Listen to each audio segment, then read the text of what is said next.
तो देखते हैं नेक्स्ट क्वेश्चन, इसी का तीसरे का अथवा कुछ था, अथवा में आया था, उसको देखते हैं। एक उत्तल लेंस से वस्तु का आभासी प्रतिबिंब बनता है, किरण आरेख से समझाइए। अब की ऊपर क्या हमने अभी पढ़ा, अवतल दर्पण, अब की कह दिया उत्तल लेंस।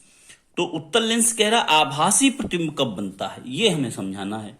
तो चलिए सबसे पहले हम लेंस बना लेते हैं इस तरीके से। ये हमारा हो गया उत्तल लेंस, ठीक है। इसका मिडिल पॉइंट मान लीजिए प्रकाशिक केंद्र है, यहां से हम मुख्य अक्ष खींच देते हैं।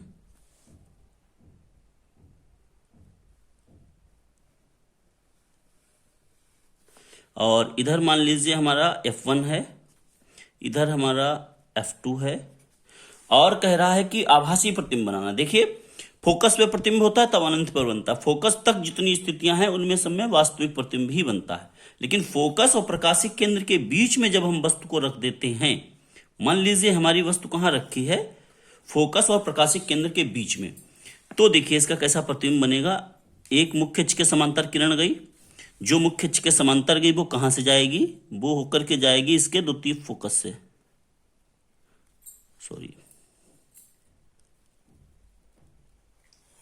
द्वितीय फोकस से होकर के गई, और दूसरी किरण हम प्रकाशिक केंद्र से भेज देते हैं, ये प्रकाशिक केंद्र से होकर के चली गई। दोनों किरणों को यदि हम पीछे बढ़ाएं डॉट डॉट करके, तो ये पीछे कहीं पे एक दूसरे को कट करेंगे जाकर के, देखिए यहां पे ऐसे कट कर रही, यानी कि इस स्थिति में प्रतिबिंब हमारा कैसा बन रहा है, आभासी बन रहा है। आभासी प्रतिबिंब बन रहा है किस स्थिति में, जब वस्तु कहां है, जब वस्तु है F1 व प्रकाशिक केंद्र यानी O, प्रकाशिक केंद्र के बीच में है, F1 व प्रकाशिक केंद्र के बीच है, तो हमारा कैसा प्रतिबिंब बन रहा है, आभासी प्रतिबिंब बन रहा है, और सीधा बन रहा है और बड़ा बन रहा है, ठीक है। नेक्स्ट क्वेश्चन है तीसरे का खा पार्ट, देखते हैं क्या है। प्रतिरोध का मात्रक क्या है, L लंबाई तथा A मोटाई के तार का प्रतिरोध 10 ओम है। इसी पदार्थ की एक अन्य तार जिसकी लंबाई L/3 मोटाई 3A है, तो इसका प्रतिरोध ज्ञात करना। दो प्रश्न है इसमें, सॉल्यूशन इसका देखते हैं। पहली चीज तो प्रतिरोध का मात्रक पूछ रहा है, तो प्रतिरोध का मात्रक क्या होता है, प्रतिरोध का मात्रक होता है ओम, मात्रक ओम होता है, सिंबल भी बना सकते हो ओम। दूसरी चीज हमसे कह रहा है कि लंबाई ये थी मोटाई ये थी, तो उसका प्रतिरोध 10 ओम है। प्रतिरोध का जो सूत्र होता है R = ρL/A होता है। यदि हम पहली वाली वैल्यूज पुट कर दें तो देखिए क्या होगा, हमारा यहां से प्रतिरोध हमारा 10 ओम है, और रो तो कांस्टेंट है, लंबाई L है, और उसका क्षेत्रफल A है, तो ये हमारी पहली इक्वेशन बन गई। अब दूसरा केस ले लेते हैं, ये पहली स्थिति थी, प्रथम स्थिति, फर्स्ट कंडीशन थी पहला केस। सेकंड केस में हमसे क्या कह रहा है, सेकंड केस में हमसे कह रहा है कि यदि इसका लंबाई L/3 कर दिया, तो अब मान लीजिए हमें R' निकालना है, तो लंबाई अब कितनी हो गई, L/3, तो रो L/3 हो जाएगा, और एरिया कितना हो गया है, 3 गुना हो गया है। तो इनको हम सॉल्व करेंगे तो यह आ जाएगा ρL/9A, 3 नीचे जाएगा, मल्टीप्लाई हो जाएगा। अब ध्यान दीजिए समीकरण 1 से ρL/A का मान क्या है, 10 है, तो ρL/A यानी कि जो ρL/A है इसका मान यहां से पुट कर देंगे, ये कितना है 10, तो ये हो जाएगा 10/9 ओम। तो इस तरीके से हम इसका प्रतिरोध आ जाएगा, तो यहां से लिख सकते हैं समीकरण 1 से ρL/A = 10 रखने पर, ये हमने रख दिया इसमें। तो जो दूसरा वाला तार है उसका प्रतिरोध 10/9 यानी कि कम हो गया, बहुत ही कम हो गया, लंबाई 1/3 कर दी गई और मोटाई 3 गुना कर दी गई। नेक्स्ट क्वेश्चन हमारा है फोर्थ, इसमें क्या कह रहा है, नामांकित आरेख बनाकर वैद्युत जनित्र का सिद्धांत व कार्यविधि समझाइए। तो पहले पहले तो हमें इसका किरण आरेख बनाना है और फिर इसकी हम कार्यविधि, सिद्धांत और कार्यविधि। पहले तो सिद्धांत समझ लेते हैं। सिद्धांत क्या है? देखो, विद्युत जनित्र एक ऐसी युक्ति है जो क्या करता है, जो यांत्रिक ऊर्जा को विद्युत ऊर्जा में बदल देता है, और यह फैराडे के विद्युत चुंबकीय प्रेरण के सिद्धांत पर कार्य करता है। मतलब जब भी कोई चालक चुंबकीय क्षेत्र में गति करता है तो उसमें एक विद्युत वाहक बल उत्पन्न हो जाता है। इसी सिद्धांत पे ये कार्य करता है। तो पहले इसका चित्र देख लेते हैं, फिर कार्यविधि हम देखते हैं। सबसे पहले इसमें क्या होता है, दो क्षेत्र चुंबक होते हैं। देखिए, इस तरीके से बना सकते हैं इनको हम। ये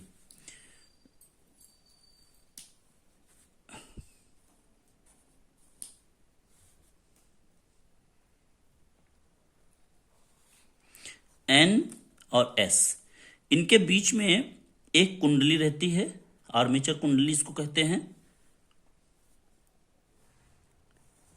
ये, और इसके दोनों सिरे इधर निकल के आते हैं, जिनमें सर्पी बल है।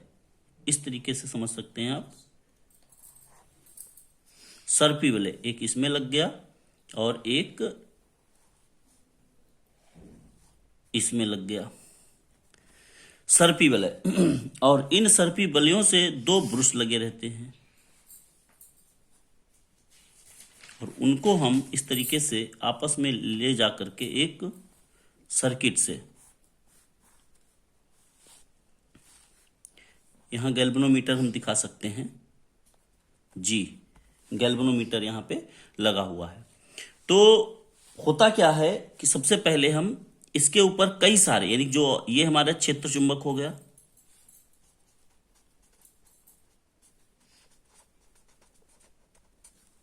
ये हमारी आर्मेचर कुंडली हो गई,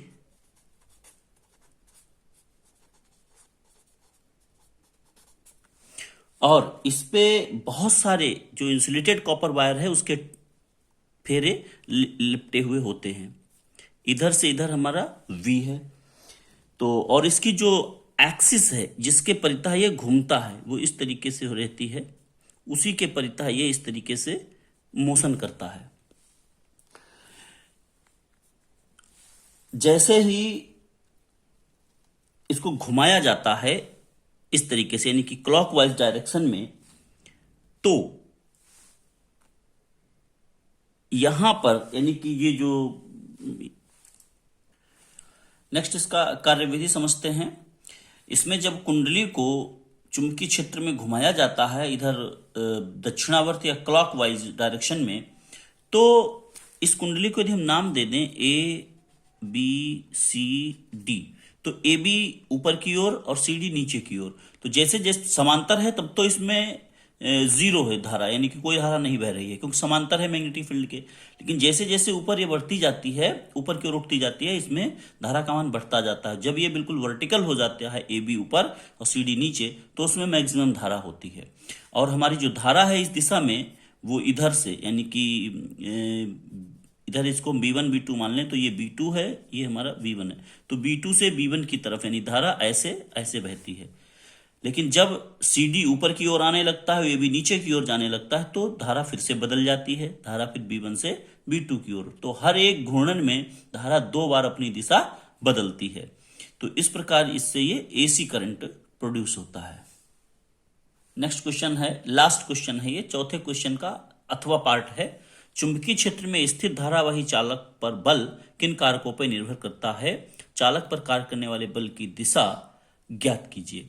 जैसे मान लीजिए हमारा कोई ऐसे मैग्नेटिक फील्ड है, चुंबकीय क्षेत्र है, ये है, इसमें कोई हमारा चालक स्थित है जिसकी लंबाई हमारी कितनी है, L है, और उसमें I धारा बह रही है, और वो थीटा डिग्री कोण पर है। चुंबकीय क्षेत्र से जो चालक है थीटा डिग्री कोण पे है।